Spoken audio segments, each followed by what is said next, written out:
Halo Bro Bre, kembali lagi bersama gue. Kali ini kita akan ngebahas film yang berjudul Laskar Pemimpi.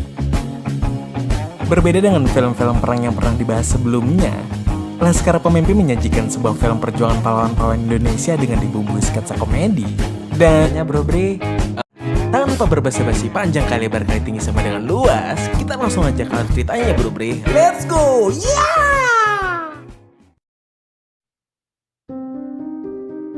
Selama masa agresi militer Belanda yang kedua, Tentara Nasional Indonesia melakukan perlawanan dengan strategi gerilya sesuai instruksi dari Jenderal Sudirman.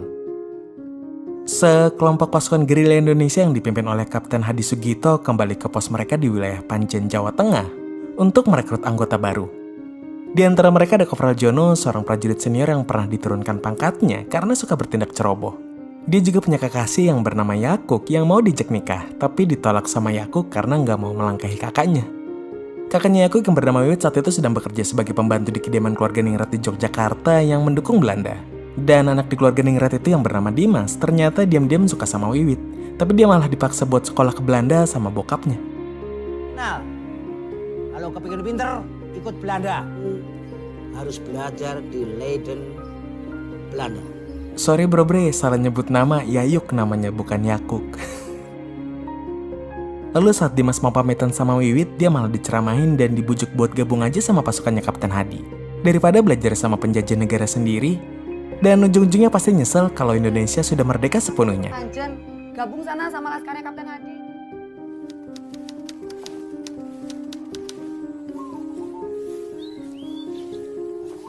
Nggih, Bu. Nggih. Oke, lapis dulu. Oh, nggih, Pak. Sementara itu di Wagu, Yogyakarta, suasana pagi yang damai tiba-tiba menjadi mencekam setelah diinvasi oleh tentara Belanda yang dipimpin oleh Letnan Kui. Kita diperlihatkan seorang bapak-bapak ditawan oleh pasukan Belanda meninggalkan istri dan anaknya yang bernama Sri dalam kesedihan.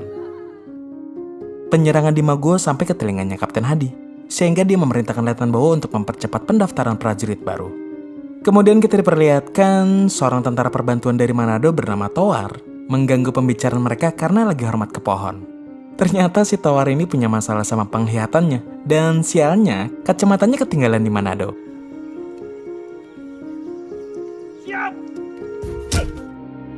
Kemudian ketika tentara Belanda datang ke rumah Dimas, Wiwit memutuskan untuk pulang ke Panjen. Walaupun sudah dicegah sama Dimas, dia tetap pergi sambil mengancam akan melaporkan ayahnya Dimas sebagai mata-mata Belanda.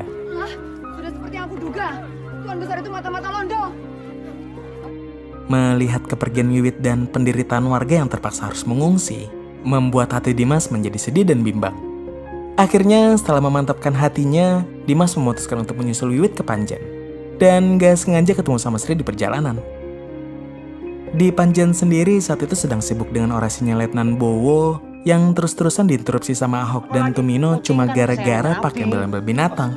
Padahal tujuannya hanya untuk mengajak pemuda Panjen bergabung dengan pasukannya Kapten Hadi. Dan setelah orasinya selesai, semua pemuda di situ berbondong-bondong untuk mendaftar. Gak lama Wiwit, Sri, dan Dimas juga sampai. Dan begitu tahu tentang perekrutan tentara baru, Sri langsung ikut mendaftar juga. Sedangkan Dimas baru mau mendaftar setelah diancam sama Wiwit. Kemudian para rekrutan tadi dibawa ke markas Laskar Panjen untuk dilatih dasar-dasar kemiliteran. Tapi emang dasarnya masih pada polos, Sri, Ahok, dan Tumino malah ngejawab perkenalannya Kapten Hadi, sehingga mereka ditegur. Saya Hadi Sugito. Ahok Tumino. Saya Hadi Sugito. Saya Sri Mulyani, Pak. Nggak nanya nama kalian satu-satu. Kamu Sri, kamu Parjo, kamu Teno. Harapmu, ya? Dan belum juga selesai perkenalan, Kapten Hadi udah mendapat gangguan lagi. Dan kali ini dari Mayor Agus. Kedatangan Mayor Agus untuk memberitahu perintah dari Kolonel Bambang Sugeng agar semua pasukan saling berkoordinasi untuk melakukan serangan sporadis ke pasukan Belanda. Tujuannya supaya konsentrasi kekuatan Belanda terpecah dan secara bersamaan akan dilakukan serangan besar-besaran, di mana serangan itu masih dirancang oleh Jenderal Sudirman. Dan setelah dapat perintah itu, Kapten Hadi menyuruh Bowo untuk mempercepat pelatihan para anggota baru, tapi Kopral Jono malah mengusulkan supaya mereka diberikan waktu terakhir untuk berpamitan ke desa. Ternyata usulan Kopral Jono malah dimanfaatkan untuk menggelar lengger, dan apesnya, keramaian tersebut mengundang kedatangan pasukan Belanda yang akhirnya menyergap mereka.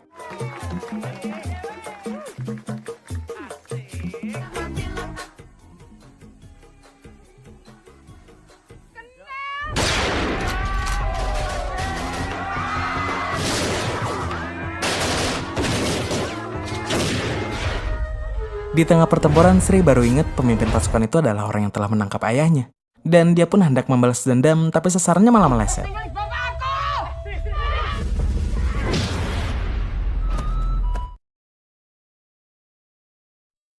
Lalu karena mendapat perlawanan sengit dari Kopral Jono, pasukan Belanda pun memilih mundur dengan membawa beberapa tawanan yaitu Wiwit dan Yayuk. Singkat cerita, Kapten Hadi marah-marah atas tindakan mereka, terutama kepada Kopral Jono sebagai otak penyelenggara, karena mengakibatkan 2 warga diculik. Dan walaupun mereka juga menangkap seorang tentara Belanda, tapi tentara itu jadi blow on sehabis kena pukulannya Sri. Tentara Belanda yang mereka tawan itu bernama Once. Dan karena dia terus ngigo tentang mamanya, Thor pun disuruh berpura-pura menjadi mamanya Once untuk mendapat informasi tentang pasukan yang menangkap warga desa. Namun sayangnya begitu lokasi penahanan telah ditemukan, Kapten Hadi menolak permintaan Kopral Jono untuk membebaskan Wiwit, Yayuk, dan ayahnya Sri. Karena hal itu bisa merusak rencana penyerangan besar-besaran yang sedang direncanakan oleh Jenderal Sudirman. Tapi bukannya nurut sama Kopral Jono, Dimas dan Sri malah berniat bergerak sendiri dengan mengajak Ahok, Tumino, serta Tawar untuk membebaskan para tawanan. Mereka nekat kabur dari markas dan membawa Once yang dipaksa menjadi penunjuk jalan. Dan di tengah perjalanan, Once menunjukkan lokasi penahanan yang ternyata berada cukup jauh dari mereka. Awalnya Dimas agak curiga mengingat Once merupakan anggota KNIL. Tapi setelah Once bilang dia nggak bohong, Kopral Jono pun mempercayainya. Masalahnya sekarang adalah mereka nggak mungkin ke sana dengan berjalan kaki. Sehingga Kopral Jono sebagai pemimpin memutuskan untuk merampas kendaraan pasukan Belanda. Walaupun aslinya itu adalah ide anak buahnya. Dan saat itu juga mereka mulai mencari jalan raya yang biasa dilakukan pasukan Belanda dan bersiap memulai begal. Tapi lagi-lagi Kopral Jono bikin keputusan yang bodoh karena tempat mereka buat begal merupakan sebuah sungai tempat ngangon bebek, bukannya jalan raya. Dan akhirnya mereka pun pindah ke pinggir jalan raya dan langsung menyergap ketika terdengar suara kendaraan.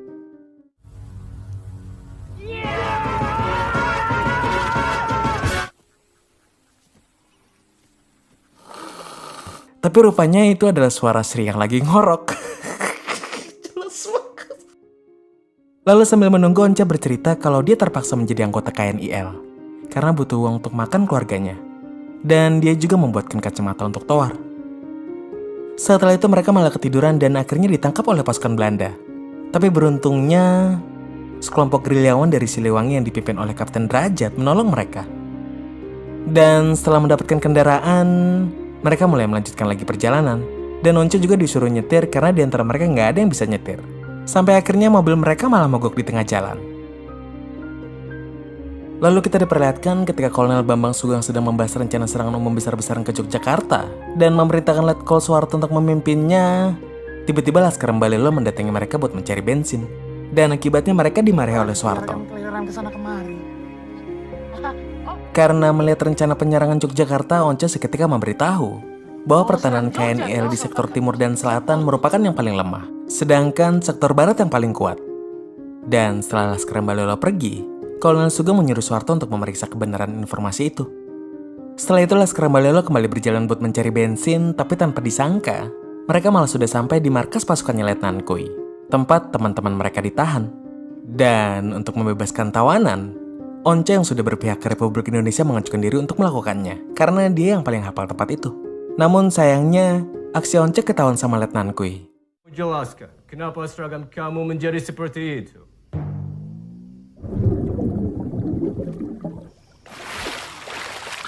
Dan akhirnya, dia disiksa habis-habisan karena menolak memberitahu keberadaan Laskar Mbalelo.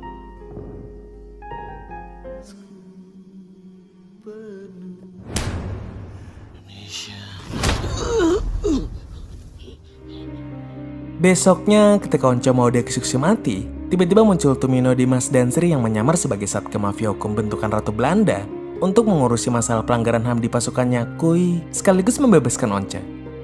Tapi sebelum pergi, Kui yang belum percaya sepenuhnya menyuruh mereka untuk istirahat dulu. Dan di saat bersamaan, Kopral Jono bersama Ahok dan Thor pergi ke penjara buat membebaskan tawanan. Lalu saat penyamaran mereka terbongkar, bukannya kabur keluar markas, mereka malah bersembunyi ke dalam sel tahanan, sehingga mereka jadi terpojok. Tapi untungnya Letnan Bowo membawa pasukannya untuk menyelamatkan mereka.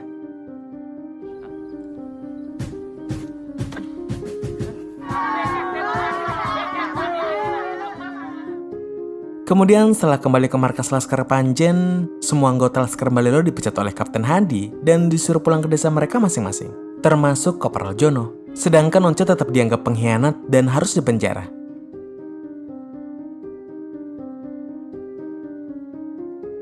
Singkat cerita, Letkol Suharto sudah menetapkan serangan umum besar-besaran akan dilaksanakan pada tanggal 1 Maret 1949. Dan Laskar Panjen yang ditugaskan untuk menyerang sektor terkuat dari pertahanan Belanda di Yogyakarta yaitu sektor barat.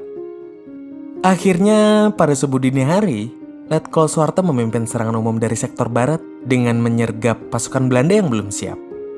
Sontak serangan itu langsung membangunkan Dimas yang lagi tidur.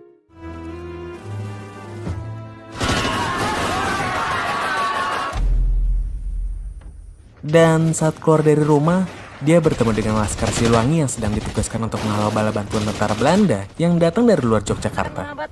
Setelah mengetahui hal itu, Dimas segera mengumpulkan anggota Laskar Balelo untuk membantu menghalau kedatangan tentara bantuan Belanda. Dan mereka juga nggak lupa membebaskan Once, sebelum secara resmi menjadikannya pejuang Indonesia. Sementara itu, pertempuran di sektor barat sudah berhasil dimenangkan oleh TNI. Tapi mereka mendapat kabar kalau Laskar Siliwangi masih tertahan di Temanggung, sehingga akan ada satuan khusus yang menghalau bala bantuan Belanda dari Semarang. Dan satuan khusus itu adalah Laskar Balelo yang sejatinya udah dipecat oleh Kapten Hadi. Tapi karena jiwa patriotisme mereka sangat besar, mereka memilih menjadi pejuang liar. Mereka merencanakan strategi untuk menahan pergerakan Belanda selama mungkin, sampai pasukan TNI di Yogyakarta bisa menguasai keadaan. Dan strategi itu dinamakan pengacau barisan bebek. Pertama-tama Wiwit bertugas sebagai umpan. Terus Laskar Balelo bisa pura-pura ngasipin pasukan Belanda dengan gas beracun supaya pada kepanikan. Barulah setelah itu mereka menembaki pasukan Belanda.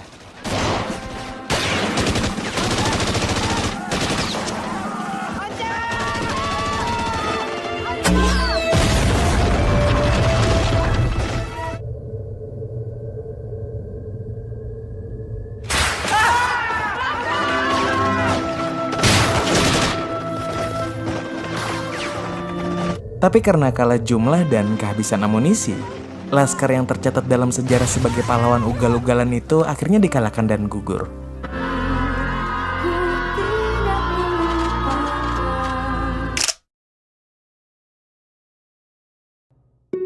Namun walaupun begitu, kesuksesan mereka menahan pasukan bantuan Belanda tersebut mampu membuat pasukan TNI di Yogyakarta berhasil menjalankan misi serangan umum 1 Maret. Khususnya membuka mata dunia bahwa tentara Republik Indonesia masih ada dan kuat.